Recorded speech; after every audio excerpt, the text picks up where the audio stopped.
नमस्कार मंडळी. आमच्या गावात एक मित्र आहे.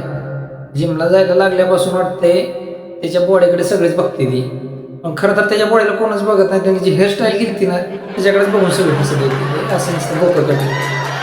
पहिल्या दिवशी जिमला गेला, दुसऱ्या दिवशी गावावर हाफ चिवले शर्ट घालून फिरत होता. मी म्हणलं अरे बाहेर कुठे गेला, दंड कुठे गेलं? म्हणलं आहेत की तयार होत आहेत. म्हणला रागाने बोलला. एकदा वर्षासमोर उभा राहून फोटो काढत होता. मी म्हणलं व्यायाम कधी करणार? नुसतंच फोटो काढतोय. म्हणला पहिलं बिफोर फोटो काढतो. 3 महिने झाले की 3 महिने झाले नुसतं तो फोटोच काढत बसलाय. त्याचा बिफोरच चालू आहे. जिमला गेल्यापासून त्याची भाषा पण एवढी बदलली. पूर्वी म्हणायचं चल ही खायला जाऊ ती खायला जाऊ, आता काय म्हणतोय माहिती आहे का? कार्बोहायड्रेट कंट्रोल करतोय.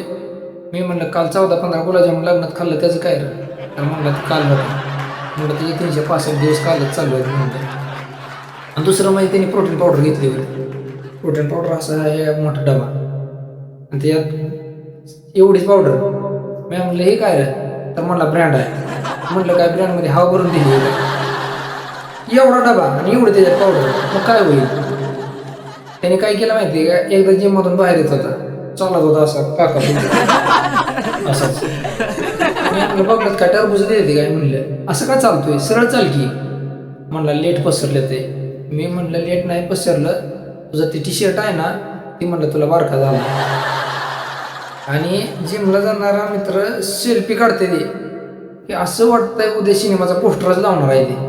करतात दुसऱ्या दिवशी तीच पोराच्या टपरीवर समोसा खाताना वडापाव खाताना दिसते ती.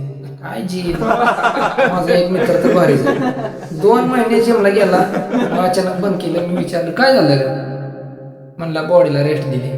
मी म्हणलं तू बॉडीला रेस्ट दिली नाहीस, बॉडीने तुला रेस्ट दिला. आणि शेवटी जिम मध्ये सर्वात मजबूत कोण असतं माहिती आहे का? ना ट्रेनर ना बॉडी बिल्डर. फी भरून ही न येणारा मित्र, कारण त्याच्याकडे पैसे नसतात आणि लालची नसते. खरं आहे का नाही? तरी असं बॉडी माझी बॉडी